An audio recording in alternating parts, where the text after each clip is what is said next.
विवेक यादव जी, गाजियाबाद से। राधे राधे। राधे राधे महाराज जी।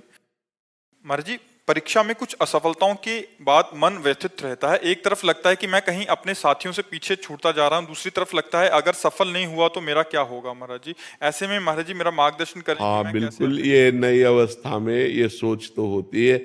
अगर बच्चा हम एकाग्रता पूर्वक अपने पाठ को, तो हमें लगता है कि फेल कैसे हम हो गए।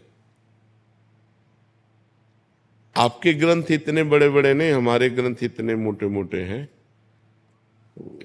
स्वाध्याय हर चीज का 10 साल पहले पढ़ा होगा, अगर वो बात पूछोगे तो अभी 10 मिनट में पूरी उसकी व्याख्या करके बता देंगे। अगर आप प्रयासरत हो, प्रयत्नरत हो, तो अपने विषय में असफल कैसे हो जाते हो। या तो आप ब्रह्मचर्यहीन हो रहे हो, इधर उधर प्रपंच कर रहे हो, अपनी पढ़ाई से विमुख आचरण कर रहे हो, मनोरंजन कर रहे हो।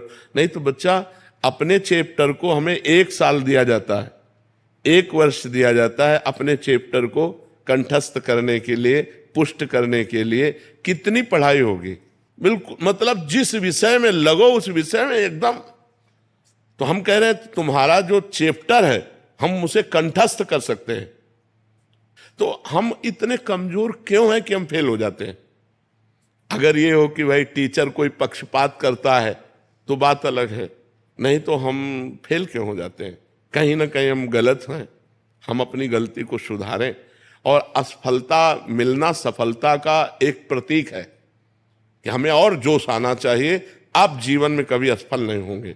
रात दिन पढ़ाई करो, ब्रह्मचर्य से रहो, भगवान का नाम जप करो, माता पिता की आराधना करो। कौन सी उन्नति जो तुम्हारे चरणन चूम ले, कौन सी उन्नति जो चरणन चूम ले। इसलिए हमें तो लगता है कि हम अपने धर्म ग्रंथों को ऐसे याद किए हैं जैसे काका गागा नहीं याद किया जाता, ऐसे याद। उठते बैठते चलते फिरते जो पद है, पूरी 84 जी, पूरा सुधानिधि जी, पूरी सेवकवाणी, पूरी स्फुटवाणी, उसे जिस विषय में लगे तो अपने विषय में लगे। जिस विषय में लगे तो एकदम लगे। तो आप फेल कैसे हो गए। अपने विषय का ज्ञान आपको क्यों नहीं है।